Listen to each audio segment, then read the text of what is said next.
সরকার পদত্যাগের পরে সোশ্যাল মিডিয়ায় তথা ফেসবুকে দ্রব্যমূল্যের মূল্য নির্ধারণী সংক্রান্ত একটি তালিকা ঘুরতে দেখা যায়। একটি চক্র সেখানে উল্লেখ করে যে সরকার পদত্যাগের সাথে সাথেই অর্ধেক হয়ে গেছে দ্রব্যমূল্যের দাম। যেখানে পেঁয়াজের কেজি ৭০ টাকা, লবণ ৩০ টাকা, সয়াবিন তেলের লিটার ১৪০ টাকা, গরুর মাংস কেজিতে ৬০০ টাকা বলে উল্লেখ করা হয়। পরিবর্তন হয়েছে সরকারের, সাথে সাথে পণ্যের দাম কমে গেছে অর্ধেক কিংবা তারও বেশি।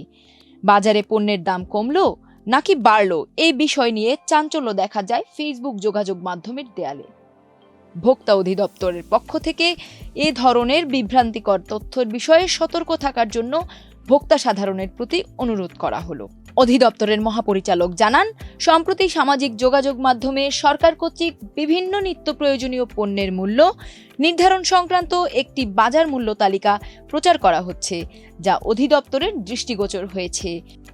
ফেসবুক সহ বিভিন্ন সামাজিক মাধ্যমে নিত্যপণ্যের দাম নির্ধারণ করে দেওয়া তালিকা সরকারের নয় বলে জানিয়েছে জাতীয় ভোক্তা অধিকার সংরক্ষণ অধিদপ্তর। শনিবার ১০ আগস্ট অধিদপ্তরের মহাপরিচালক AHM শফিকুজ্জামান এক বার্তায় এ তথ্য জানিয়েছেন। ডেস্ক রিপোর্ট, দেশ রূপান্তর।